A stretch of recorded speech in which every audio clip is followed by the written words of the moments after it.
안녕하세요. 형사 전문 변호사 서범석 변호사입니다. 검사는 왜 항소를 했을까요? 이런 질문을 저한테 하시는 분들이 있습니다. 그래서 이번에는 형사사건 항소심에 대해서 한번 말씀드려 보려고 하는데요. 대략적으로 1심 판결 선고 이후에 어떻게 진행이 되는지를 우선 말씀을 드려보면은, 예를 들면 수요일에 판결이 선고가 됐어요. 그러면 7일 이내에 형사소송법 358조에 의하면 항소는 7일 이내에 제기하도록 되어 있어요. 그러면 수요일에 선고가 됐으면 그 다음 주 수요일까지 항소를 할 수 있습니다. 검사도 할 수 있고 피고인도 할 수 있어요.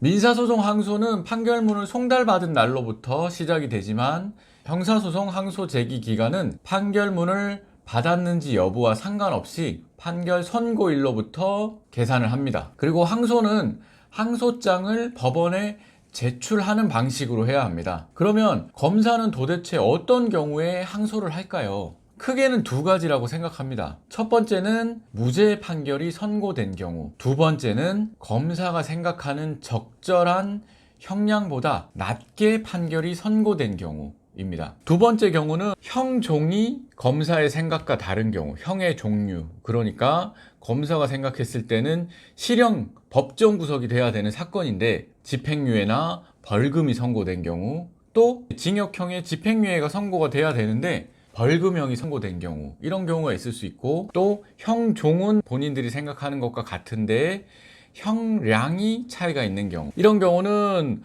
보통 검사가 구형하는 것의 2분의 1 정도보다 적게 선고가 된다면 검사가 항소하는 경우들이 종종 있습니다. 그러면 첫 번째 무죄 판결이 선고된 경우에 대해서 조금 더 자세히 말씀을 드려보자면은, 무죄 판결이 선고가 되면은 제 경험상 100%까지는 아니지만 검사들은 많은 비율로 항소 제기를 하는 것을 알 수 있었습니다. 그런데 이런 사건에서 추가적인 증거가 나오지 않는 이상 1심에서 무죄 판결이 선고된 사건이 2심에서 인용이 되어서 다시 유죄로 바뀌는 경우는 그렇게 많진 않았습니다. 대부분 항소 기각, 그러니까 1심 무죄 판결이 유지되는 경우가 많았습니다. 제가 피고인을 변호하여서 무죄 판결이 선고가 되었던 사건들은 대부분 검사들이 항소를 제기를 했는데, 검사가 항소 제기한 그 사건에 대해서 제가 경험했던 사건들은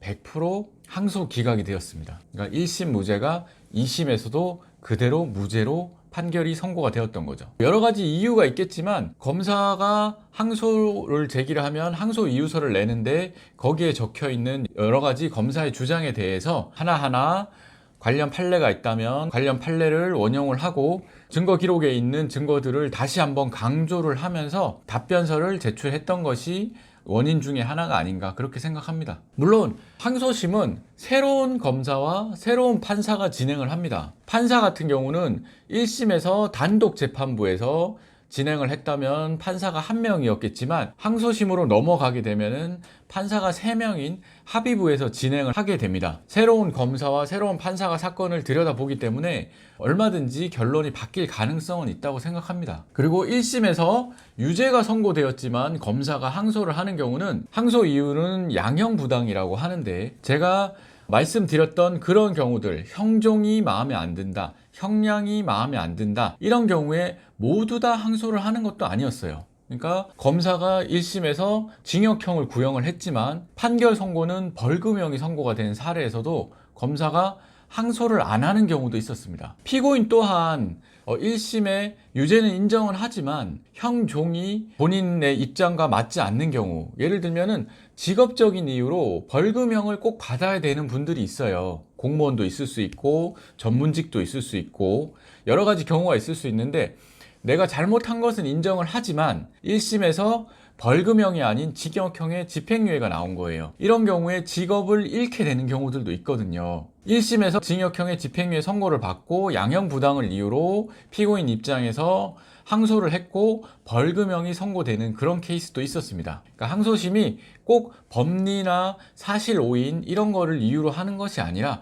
양형부당을 이유로도 많이 한다. 그렇다면 1심에서 항소를 해서 2심에서 파기가 되는 확률은 얼마나 될까요? 이 부분에 대해서 한번 찾아봤는데 제 경험이 전부가 아니고 대한민국 전체 기준으로 얼마나 되는지 한번 말씀을 드려보자면 2024년에 법무연수원에서 발간한 2023 범죄백서라는 자료에 의하면요, 형사 공판 사건 판결 인원을 기준으로 2022년에 1심에서 20만 9,166명이 판결 선고를 받았습니다. 그 중에서 9만 2,602명이 항소를 하였고 그 비율은 44.3%라고 합니다. 그런데 항소심에서 1심 선고가 파기된 경우는 2022년 기준으로 43.9%라고 합니다. 우리가 파기라고 하면은 1심과 2심의 유무죄 판결이 바뀌는 그런 경우만 해당한다고 생각할 수도 있는데 꼭 그런 것은 아니고 형종이나 형량의 변경이 있는 경우도 파기에 해당하는 것입니다. 조금 더 자세히 들여다보면은 유죄에서 무죄로 바뀐 비율은 1.7% 정도로 1183명이라고 합니다. 비율이 이 정도로 낮다는 것을 알 수 있고, 형량이 높아지거나 낮아지는 것은 유기형, 그러니까 실형 선고가 17.5% 정도, 그리고 집행유예 선고가 12.2% 정도라고 합니다. 형량이 높아질 수도 있고 낮아질 수도 있는데 이 비율에 대해서는 별도의 자료를 찾을 수는 없었고, 어쨌든 1심 판결 선고에서 이렇게 변경이 되어서 유기형이나 집행유예가 선고되는 경우가 대략 30% 가까이 될 정도로 변경되는 비율이 제법 높다는 것을 알 수 있었습니다. 마지막으로 항소심은 그럼 재판 기간은 어느 정도 되냐, 이런 걸 물어보시는 분들이 있는데, 항소심 재판은 1심에서 쟁점이 대부분 정리가 되는 경우들이 많기 때문에 1심보다는 오래 걸리지는 않을 거다라고 말씀을 드리지만, 요즘에